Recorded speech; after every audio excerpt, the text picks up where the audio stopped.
Best Jordan of the year? Maybe. Colombian superstar J Balvin is not only one of the biggest Latin American superstars in the world, he's also something of a style icon, known for combining wild colors and even wilder hairstyles. He's also had some pretty successful collaborative sneakers with Jordan brand, and now we got the latest one right here. And the sneaker world seems to think that these might be the best one yet. My name is Josh, and in this video, I'll be reviewing the Jordan 3 J Balvin Medellin Sunset.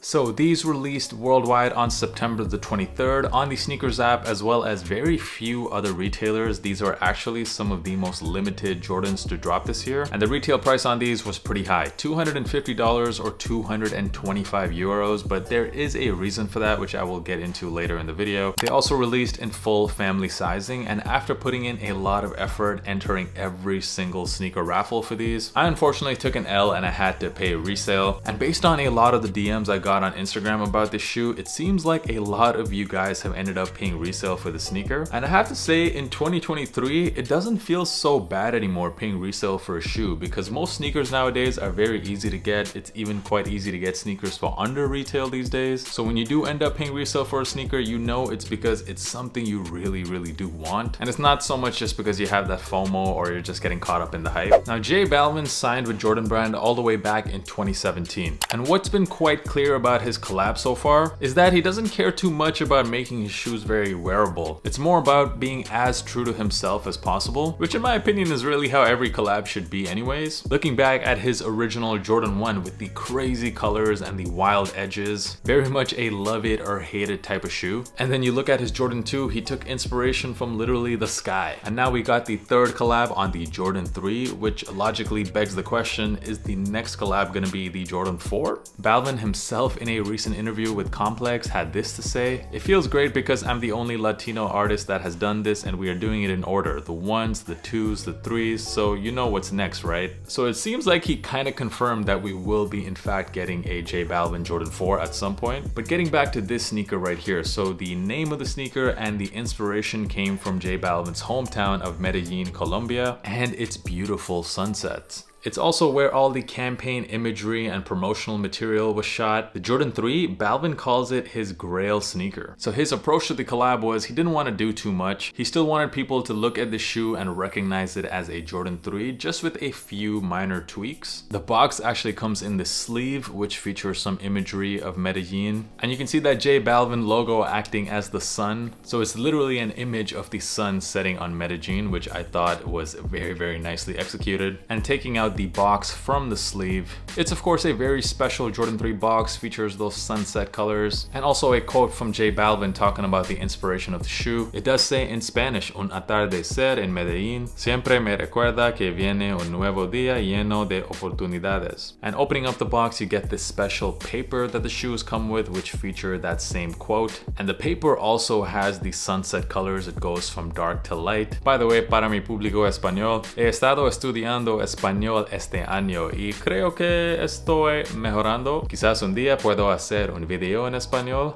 Maybe. Taking a look at the shoe, so the main color on this upper, it's not white, it's actually this sail color. J Balvin calls it coconut, and I think it looks great. It has this aged look, almost like a vintage look on the sneaker. And you can see the edges of this leather upper have a yellow color, which remind me a lot of that recently released Union Jordan 1, which featured those same edges. And you can see those Medellin sunset colors on the back half of the midsole here, which wraps around the shoe. It starts off in purple, we see some red there, and then finally orange, a very nice gradient look. And then looking at the most eye-catching feature of the shoe, which is the heel counter, you once again see those sunset gradient colors, and on the right pair you have the J Balvin logo, and on the left you get Nike Air this time instead of the Jumpman logo, which definitely the Jordan heads out there can appreciate. Personally, I love that on this pair they chose to put these loud gradient colors just on some parts of the shoe and left most of the shoe white and yellow. though, because for a shoe with these many colors, it's still very wearable. On the tongue of the sneaker, it feels like we get a much thinner tongue here. It has the stitched Jordan logo in gold, and the laces that come with the pair, you only get the standard sail laces to match the upper. I was pretty surprised that there was no other laces included with this pair. At least I think some yellow laces I would have appreciated, considering the retail price on this is $250. The least they could have done is include some extra laces. Although I will say I'd probably rather just leave these sail laces on these. It is a very clean look. Getting into the quality of the sneaker, it is some very nice leather being used on this pair, some very nice soft leather. Balvin said in that same Complex interview that he wanted people to feel like this was a Prada sneaker, except it's from Jordan brand. And Jordan brand apparently used some very special leather to make this shoe, something they've only done before on the Dior ones. That's not my quote, by the way. J Balvin himself said that, so take it for what it's worth, but the leather does definitely feel quite good on this pair. Although when I think about the best leather we have seen on a Jordan this year, I would go back to those We The Best Jordan 5s, which were the DJ Khaled collab. And this upgrade in materials is really the main reason why the price of this pair is much more of a premium, $250. That, and also the fact that we got the Nike Air logo on this pair. You know, every time Jordan brand has to use the Nike Air logo, they do bump up the retail price. You also get this J Balvin hang tie that comes with the sneaker. Do you guys actually leave this on your shoe? Because if I'm gonna wear a sneaker, I definitely remove all of the hang ties. And underneath the sneaker, we get this clear translucent outsole here, a nice cream colored outsole. It doesn't seem to be a glow in the dark outsole, but it's pretty clean nonetheless. These are definitely a great pair of shoes. There's a lot of talk about whether or not these are sneaker of the year, or at the very least the Jordan of the year. I think there is a pretty strong argument to be made for that. If I had to pick one Jordan of the year, I would still go with the SB4s, but these are definitely a pretty strong second. Let me know in the comments, what do you guys think? Is the Jordan 3 Balvin the sneaker of the year? For sizing on these, even though I don't really wear too many Jordan 3s, I do appreciate how they feel on feet compared to some other retro models like the 4s. I wear true to size in Jordan 3s as well as all other Jordan models, and definitely the 3s for me are more forgiving and more wide feet friendly. I don't feel like my pinky toe is getting squeezed in, unlike the Jordan 4s, which definitely, even though I have to wear them true to size because going a half up is too big, my pinky toe is definitely crying for help every time I wear some Jordan 4s. But not with the 3s though, and especially this pair because it does have some pretty nice leather. It does break in quite nicely. So I would suggest you guys to go with your true size, the same size you wear in all other Jordan sneakers. I really do like the colors on this shoe, and I feel like I can just wear them with so many different outfits. Also, give me some feedback in the comments if you guys are appreciating this new style of on feet, where I try to show you guys an outfit as well to go along with the sneakers. Trying to rock some fall colors here, some orange and browns. I think it goes very nicely with the J Balvins. Let me know in the comments, what do you guys think?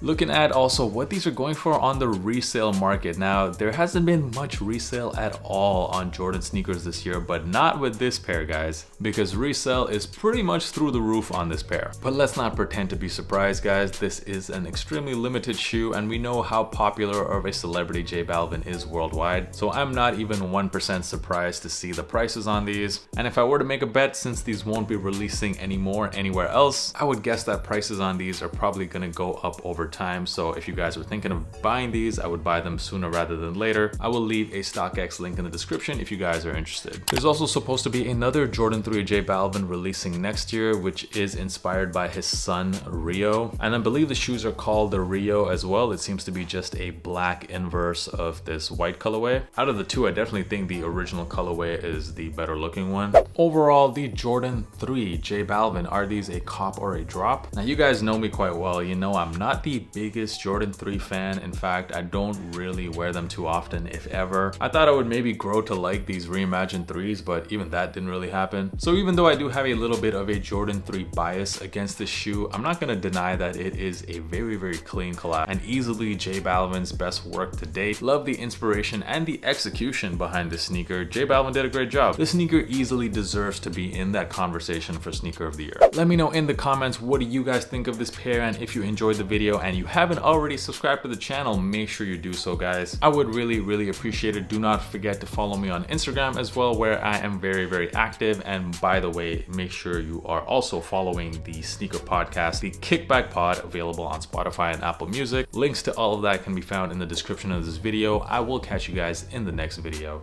Peace.